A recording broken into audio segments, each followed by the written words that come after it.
Hi, Glenn. How are you? I'm great. How are you? It's an honor to meet you, sir, and have an opportunity to talk to you. Well, indeed. Tell me Hopefully how, next time we'll be in person. yes, hopefully it will be in Iran, a free Iran. Indeed. Tell me, we were watching with bated breath. It felt a little like when the Berlin Wall fell, as we were watching the uprising in the streets, and then it just stopped and they started rounding people up. Do you have any idea of a real number of the number of people that were killed and the number of people that have been arrested for protesting?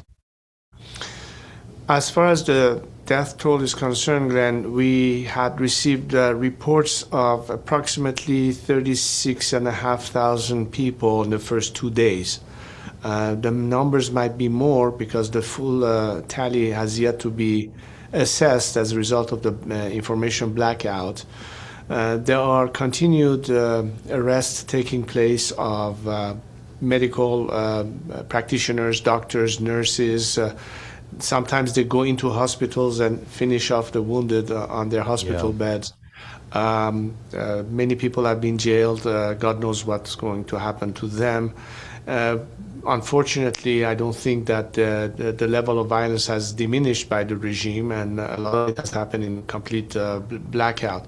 But as far as the initial 2 days casualties are concerned, it's over 36,000 people, unfortunately.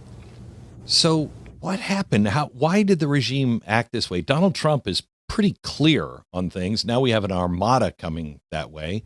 What do you think their strategy is? Regimes that are on the border of total collapse take desperate measures as a last resort to somehow cling on to power, even at the expense of losing total legitimacy in such an act of brutality and genocide. But it's not the first time we've seen this happen. Unfortunately, this time it's the Iranian people who are its victim. And frankly, I think this is a moment in time where any element that will be like a rescue mission, it's a humanitarian intervention that is needed to protect more lives from being killed innocently. This is what's at stake right now. And I think President Trump clearly indicated that this is not going to fly, it's not acceptable by any standards, and that the Iranian people can count on his intervention and support as he promised, and everybody is anticipating anxiously for this action to take place sooner rather than later. You said at one point that you would consider even bringing some of the people from the IRGC in, and you don't want to purge, you kind of want reconciliation, but how would you do that with people who have just rounded 37,000 people up and killed them? Glenn, one of the most important elements post-regime collapse is to have a successful transition. And in order not to repeat a bad example of regime change, as we saw it happen in Iraq in post-Saddam Hussein de-Baathification, my objective has always been to incorporate as many people as possible post-regime to be part of the solution and survive regime change, provided, of course, that they are not criminally implicated and have blood of the people on their hands, because in that case they will have to face justice, as we saw at the end of the Second World War with the Nuremberg trials.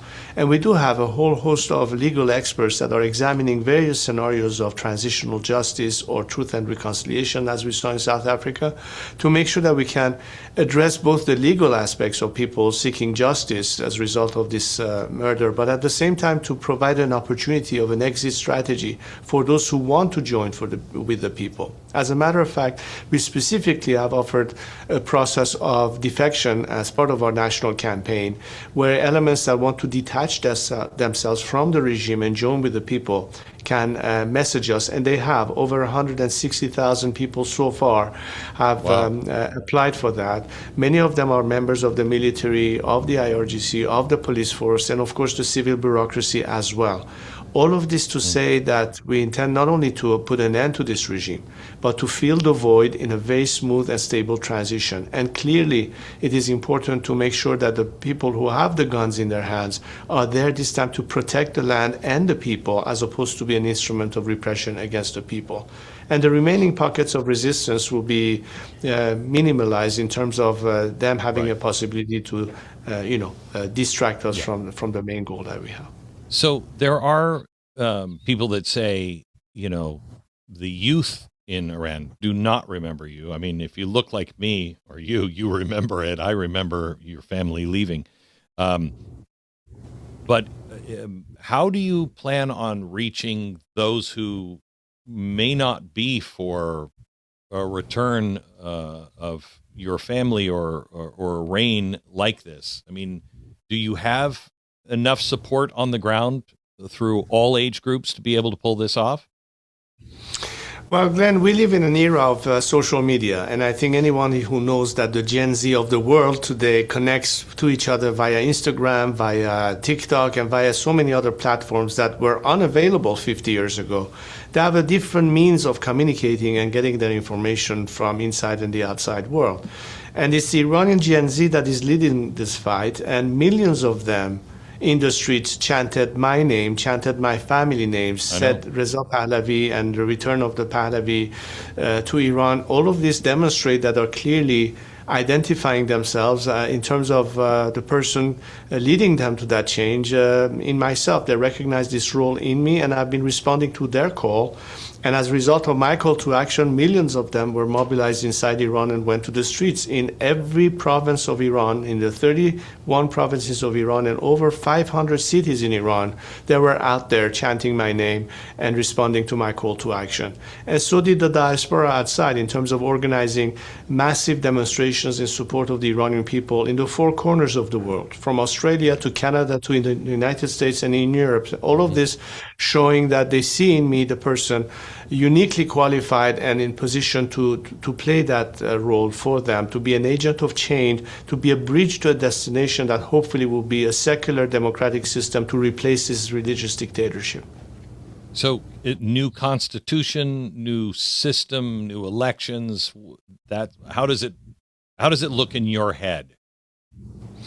Look, the principle that binds us all together as Iranian secular democrats, irrespective of our political differences in terms of the final form that such a democracy could take. It could be a republic, it could be a constitutional monarchy. The whole point is to allow for a process whereby through the ballot box and the majority decision, the Iranians are capable to define and decide for themselves what the future will be. Now, there are four core principles that have been part of my condition to form a coalition of the like-minded people. Number one is Iran's territorial integrity, which is very important to any nationalist Iranian. Number two is the clear separation of religion from state, which is a prerequisite to democratic order. Individual liberties and equality of all citizens under the law.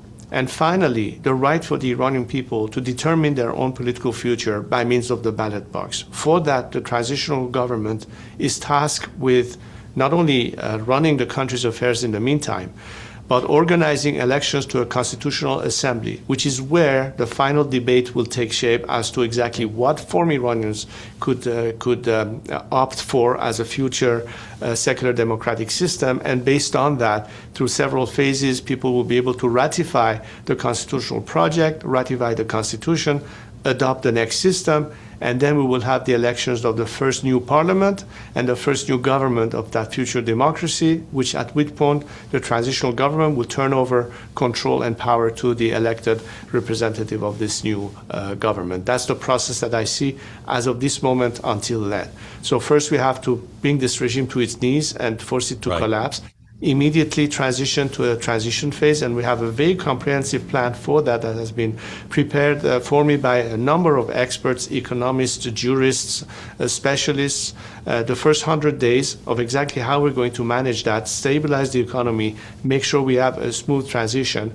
And all of this is not just in our interest, but I think the world looking in as to how this will be filled with. We have a very detailed, comprehensive plan, which is part of my presentation, not just to the Iranian citizens, but also at the international level, so various decision makers and governments can exactly understand the mechanics that we propose as to how we're going to achieve that. So we have the Trump administration going into talks in Oman. Is there some sort of nuclear deal or anything that, I mean, I'm having a hard time with the 37,000 dead and then negotiating with people we know we can't trust. Is there any kind of deal that could come out of there that would be satisfying to you or to the Iranian people? Glenn, your instincts are absolutely right. And I think beyond the moral issue that it implies, you should also remember that there's something that you simply cannot change in the sense of having a different DNA for the regime. This regime from the very beginning, in its DNA, in its behavior and comportment, its entire ideological basis of exporting this radical interpretation that has been hostile to the United States, that has been hostile to countries like Israel, that has been basically anti-West, anti-democracy. From the get-go, that was in their DNA. They never negotiated with the intentions to actually come back to the fold. The only technique that they have used, or tactic rather, that they have used was to gain time and buy time. This is yet another example of the regime trying to buy time, to ride out the Trump administration, hoping that the next administration will not be as resolute for it. That's a game they've been playing for years, and I think the world should say enough already. 47 years later, enough have been given as a chance for this regime to go clean. The best investment that world leaders, President Trump and American citizens can have is to invest on the people of Iran and not on a regime that is dying as a result of mismanagement and corruption. It's been totally, lost its legitimacy, particularly in the aftermath of this genocide. This is a golden opportunity that faces the entire world. How a different Iran would be able to be impactful in changing the entire circumstances the world over, starting with our own region. This regime has fallen way short of that. It does not represent the Iranian people. Negotiating with this regime is another slap in the face of the Iranian people. I don't think Iranians should have died in vain. They deserve better. And I think President Trump is someone who is a man of his word, is a peacemaker, and he understands that the best way to achieve peace is not to rely on a regime that will betray you yet again, but a nation that stands ready to step in and say, we are your friends, we are your partners for a different future. So correct me if I'm wrong, but what I hear you saying is you're not going to be satisfied, neither would the people be satisfied with just a nuclear deal. Do you have conversation? It's been almost a total blackout on the ground. Do you still have contact with people? Have they just left the streets waiting for another reason to get out on the streets? Are they waiting for backup? What is the mood there? Do you know? Yes, the mood is very, very, a lot of anger, a lot of continued fight and resistance. Iranians are using every opportunity to continue showing their resolve and determination to fight this regime to the very end. You see it in cemeteries where people gather over their loved ones and in defiance of the regime. Celebrate their life rather than fall into somber tears. They dance and they chant. The university centers, you hear people chanting slogans. There are people at nighttime chanting their slogans. We might have to be forced to retrieval as being physically on the streets, not to be massacred yet again, which is how important it is that this military intervention could to equal the playing field for unarmed citizens, and they will be back on the streets the minute this happens. So I have no doubt that the Iranian people, there's too much blood between us and this regime for us to quit. We have only one choice, and to continue on fighting. We simply hope that the free world, particularly the United States of America, under the leadership of President Trump, understand that what's at stake is beyond just regional peace. It's beyond just a question of putting an end to the terror that this regime has spread. Humanity can benefit from that. And this is a case in time where ultimately that has to be the final triumph for the betterment of our planet. And the Iranian people have always been on the right side of history as peacemakers and not warmongers. Why don't you create a partnership with the peacemakers for once, after trying to deal with warmongers who from the very beginning were chanting death to America or death to Israel, as opposed to a nation. And I'd like to remind your audience, Glenn, that the only country after 9/11, when many of your allies in the region had celebrations on their streets of the 9/11 terrorist attack, the only country where you had candlelight vigils in sympathy to the victims of 9/11 were no other than the Iranian people inside Iran, not just outside, inside Iran. Remember that. That's what's at stake, and President Trump should recognize that as well. This is a big decision. I started the interview with, this feels like the Berlin Wall, or has felt like the moment the Berlin Wall fell. And our government could only do so much on that. It has to come from the people. I believe airstrikes will come. Whether that's enough for the people, I don't know. Do they know the Armada is coming? Are they aware of what America is doing? And would an airstrike, would that be enough for them? Because we cannot topple the regime. It has to come from the people. Of course. Will this be enough? It will be an equalizer in the sense that you are taking by means that we don't have, because we are not armed against this regime that is using military rifles to shoot people to death on the streets of Iran, including 5-year-olds. We don't have any way to equalize the playing fields out of our own means. Only a foreign military intervention that can neutralize the apparatus of repression in Iran, namely IRGC and anything associated with the instrument of repression, can equalize the playing field so people in Iran have a fair chance to do it. You have never heard any Iranian, myself included, calling for boots on the ground by a foreign military. We are the boots on the ground. It's the people on the streets. But we are defenseless and unarmed. That's where you can help us to at least give the people a chance for the final uprising for a victory.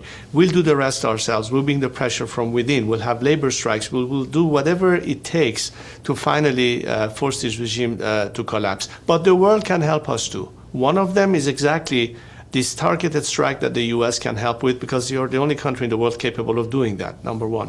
Number two, the world can also further help us by crippling the regime's means of having income to pay for its war machine, to pay the salaries of these mercenaries they bring from the outside to repress people, and so on and so forth. These are all elements that can expedite the process, but we're not saying that a foreign country should do the revolution for us. We're doing it, but we need your help. And there are many instances in history that we have seen that successful ultimate struggles were won because those people fighting for their respective freedoms were not alone. And at some point, there was some tacit help from the outside world, standing on the right side of history. This is what the Iranian people are expecting right now. They have gone on the streets with the promise that there will be an intervention, and I hope that President Trump will, in fact, carry out on his promise. I understand that he needed to prove to the world that every attempt was made to resolve the matter diplomatically, but I don't think that this regime is even close to the minimum expectation that the U.S. has, whether it's the nuclear program or the ballistic program or anything else. So I think that is going to be, again, the reason I'm telling you Oman is just another attempt by the regime to buy time. Let's not fall for those old tricks again. This is the time to take decisive action. I don't think Donald Trump will. Prince Pahlavi, I thank you so much. I have profound respect for the Iranian and the Persian people and your culture and your history. It is one of the most beautiful cultures in the Middle East, very peaceful, very, very smart, and mean it sincerely, sir. I hope someday we can meet in a free Iran. Thank you. Thank you, Glenn. And by the way, thank you for using the Iranian flag and Lion of the Sun logo on your bio. I appreciate that personally. And I think many Iranians do that too. God bless. Thank you.